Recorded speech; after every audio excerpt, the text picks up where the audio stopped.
Good morning, everyone, and welcome. My name is Sean Mayer, and I wanted to take some time today and share the way that I stream with you. All right. And the main reason why I even bother to make this video is because I often see the problems that other teachers are having where either they don't have enough screen space to manage both, what they're doing on their computer, perhaps their presentation materials, as well as streaming with students or whatever they're using to work with students and perhaps even attendance. And there's so many other things that you have to have up at once that it starts to get a kind of overwhelming, right? So the benefit of my setup is that firstly, it doesn't take too much effort to get it set up. It's very quick.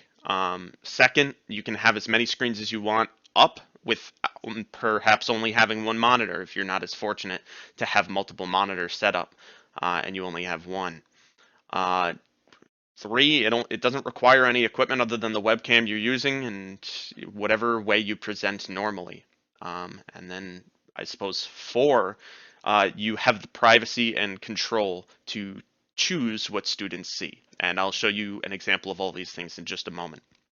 Right? What you are currently looking at is me recording me streaming on Google Meet, all right? Because I wanted you to see exactly how this would look on both a student's screen and on your screen, all right? And so what you're seeing is me showing my face, right? A webcam streaming into me, all right, and streaming into Google Meet.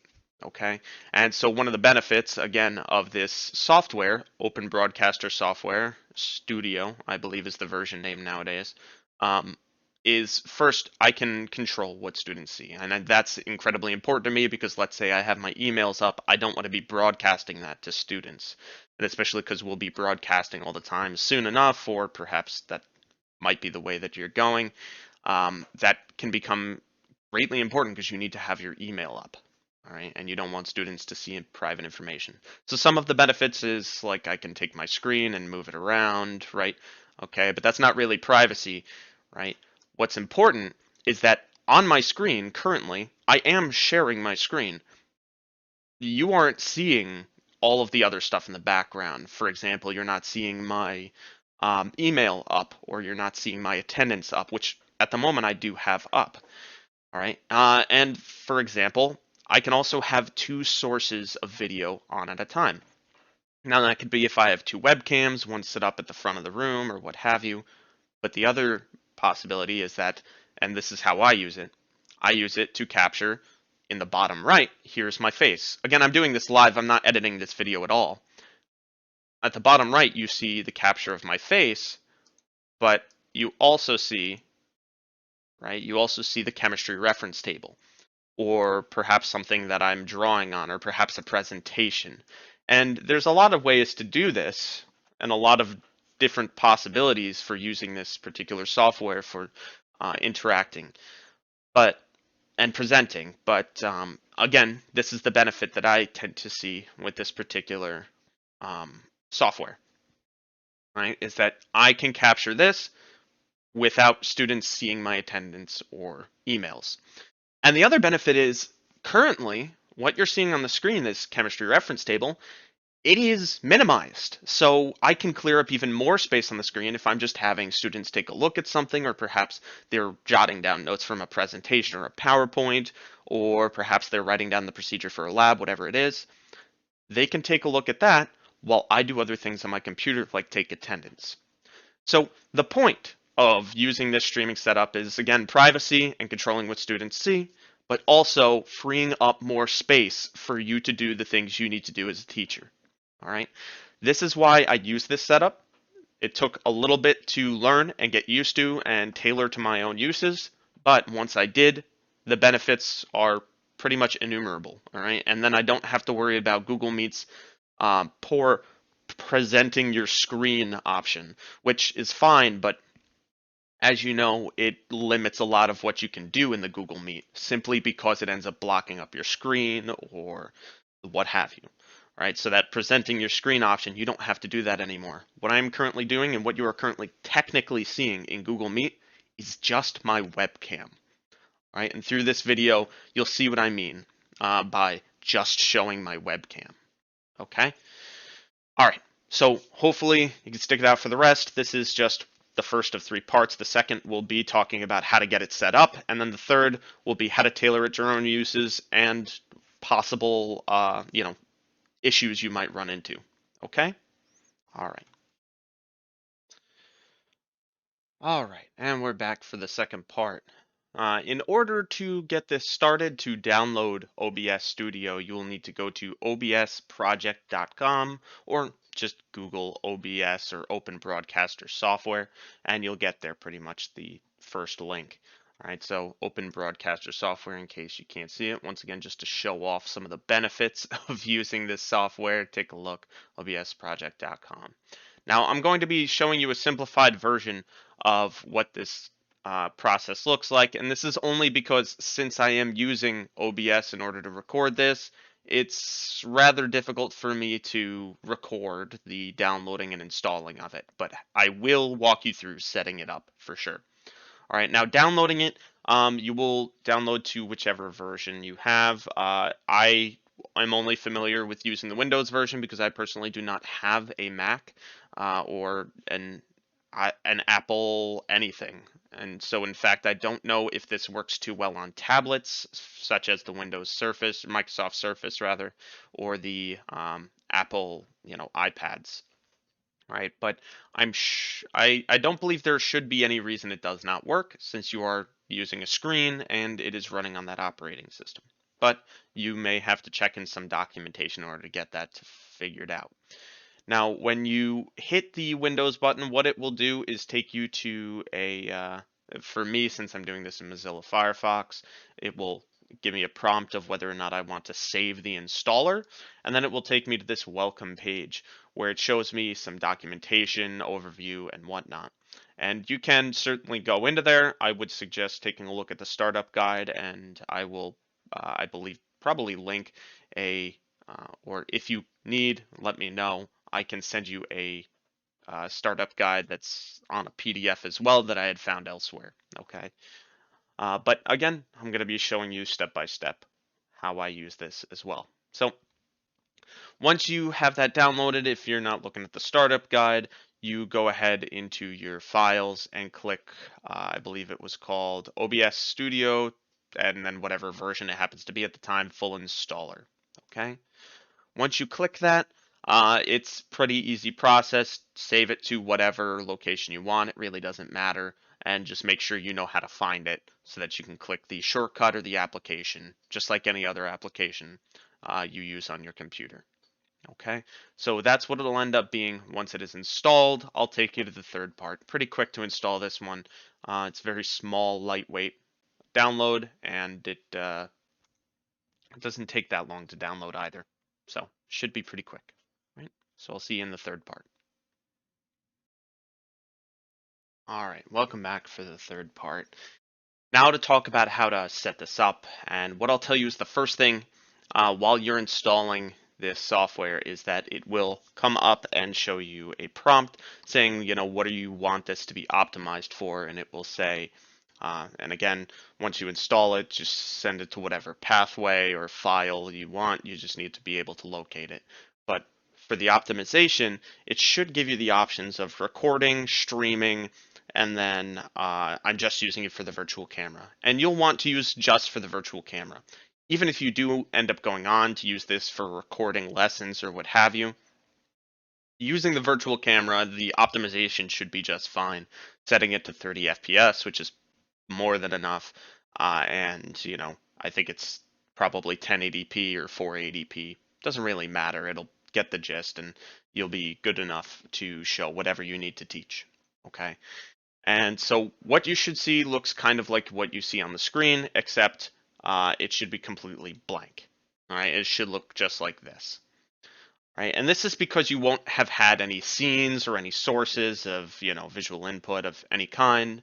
And in fact, what you probably won't even see is down here with the audio mixer is currently it's reading in my mic that you're hearing. And that's why it's, bouncing around. You probably won't even see that much. And in fact, it's not even important as long as all you're doing is streaming on Google Meets. Because Google Meet will pick up your audio from your mic normally. You're just sending in a video feed. All right, so For scenes, it should be completely blank, but what you'll do is you'll make a new one. So for example, this will be teaching in meets. All right. And there you go. And it should be empty where the sources button is, right? This sources spot. All right. And so what you'll do is you'll add a source. Now, I'll go through each of these pretty quickly. Audio is not going to be useful for you. Even if you do end up recording, you're not really going to need the audio input or output captures because it will do that just fine in the audio mixer. Browser, I tend not to use. I don't know quite what it's supposed to do over window capture or display capture. Color source, you don't need to use. Display capture is if you want to capture your entire monitor, which is currently what you see me doing right now from another instance of Open Broadcaster Studio. And then game capture is not useful since we're not playing games. Image, what I have used in the past is if you look down here where this camera on, mic muted, stay focused, and read directions, if you want to have something like that, or if you want to have some, spice up your stream so students can see some decoration or what have you. That's kind of what that ends up being used for, is decoration. And then you have, let's see, image slideshow. I've never really used. It's not too useful to me. Media source isn't useful in this case because, again, we're just going to be sharing our screen. And scene, not useful. Text is just that hi everyone that I have here. Essentially, that's what you can use a text for. I have it scroll, but if you want to get into that fancy stuff, you can look up a different tutorial for that later. But then really the two most important are video capture device and window capture. So let's try video capture device first and see if any issues arise. I don't believe they will, but we'll see. Right, there's always a bit of tinkering when you use stuff like this. All right, so I'm going to use my live streamer cam. Let's see. Did it work?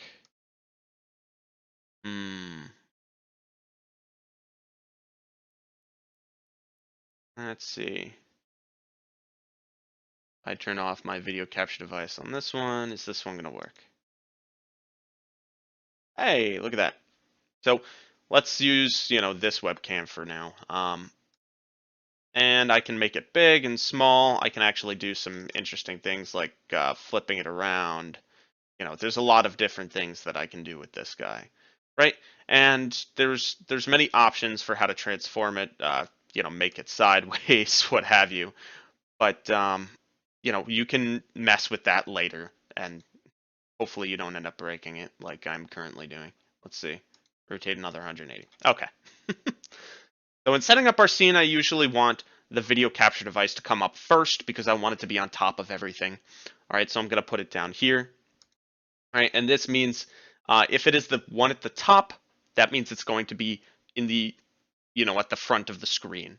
Anything else, any other sources you put in are going to come behind it, so it's going to overlap. You'll see what I mean in a moment. All right, the next thing I want to do is window capture. Let's say, let's do a window capture.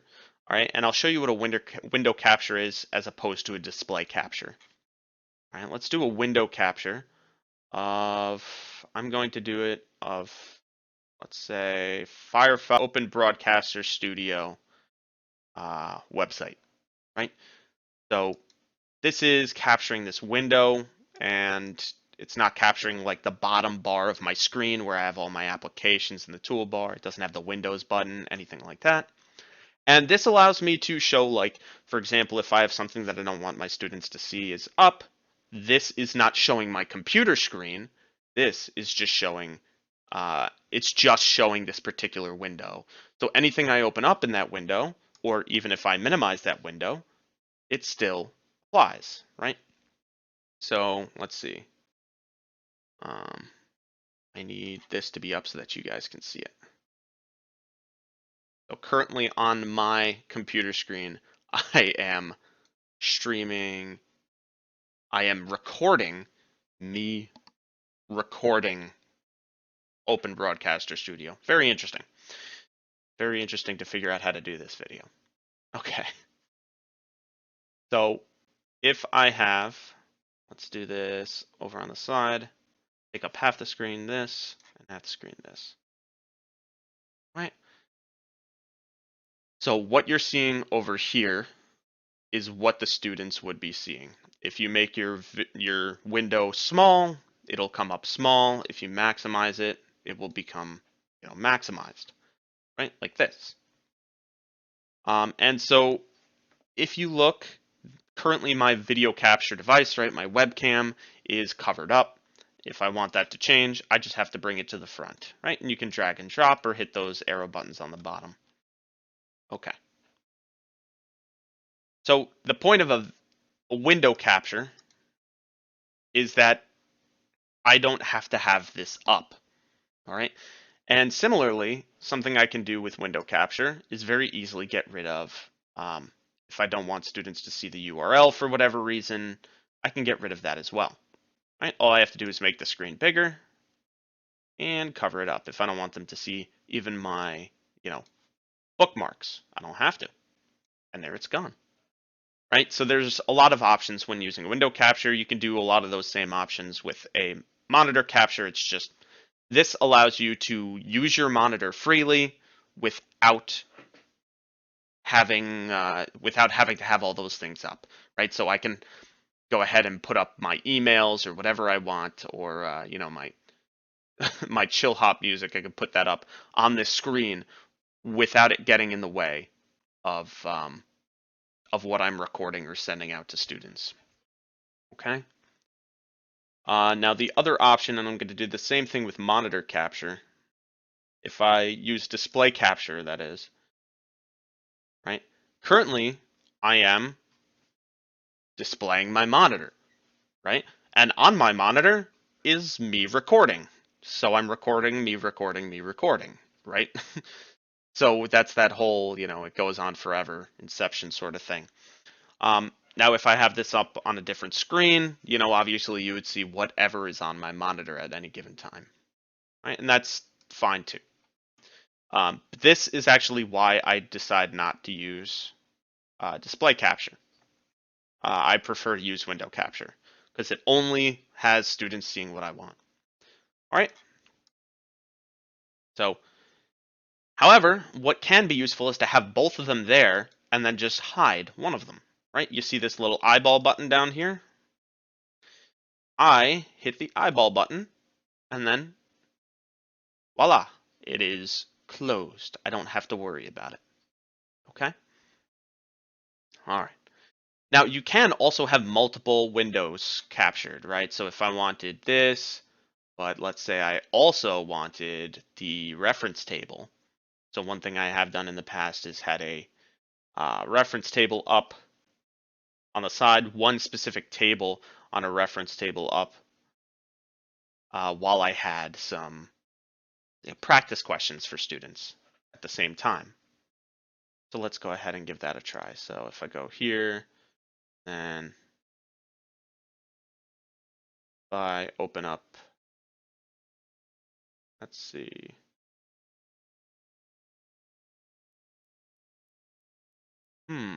Sometimes it doesn't end up showing up for whatever reason, right? And sometimes it just needs to be prodded before maybe you have to open up the screen again or something like that. Let's do that. Let's see. If I want to open up Kami, let's say, I would open up Kami and then I open up the reference table. And I'm going to put it on my other screen or minimize it. Doesn't really matter. And what I'll do then is, see, window capture 3. There we go. And the reference table comes up.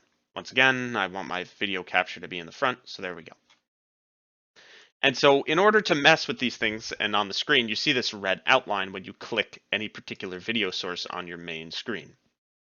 Well, on the side, there's these little bars that allow you to mess with it, flip it, do whatever you need to. And you can put it to the side. If I just want them to look at table B, there you go. Just table B, right? I can even, put it up here. I just want them to see table B. Awesome. And then I have my practice up here, and there you go. So there's a lot of different ways to configure it. And in fact, there's a lot more ways, such as like cropping a part of a video source. I've had it before where I take my actual camera and I crop out, so that people don't see certain parts of the video feed, whatever you need. There's many different ways to configure this. And that's, again, why I like this software. There's much to learn, and you can make things work if you just Google what you need to learn for it, right? Okay. So this should get you through the basics. You can also use this for a document camera if you have. So I've also had, different scenes, a couple of these different scenes that you can switch between, right? And I would have one for, and this is what I suggest if you have a document camera and a web camera. This is what I like to use. I have a scene for document camera with my camera in the bottom right. A certain window with my camera in the bottom right, just like you see right now, and then just my webcam, all right, and then also a blank screen.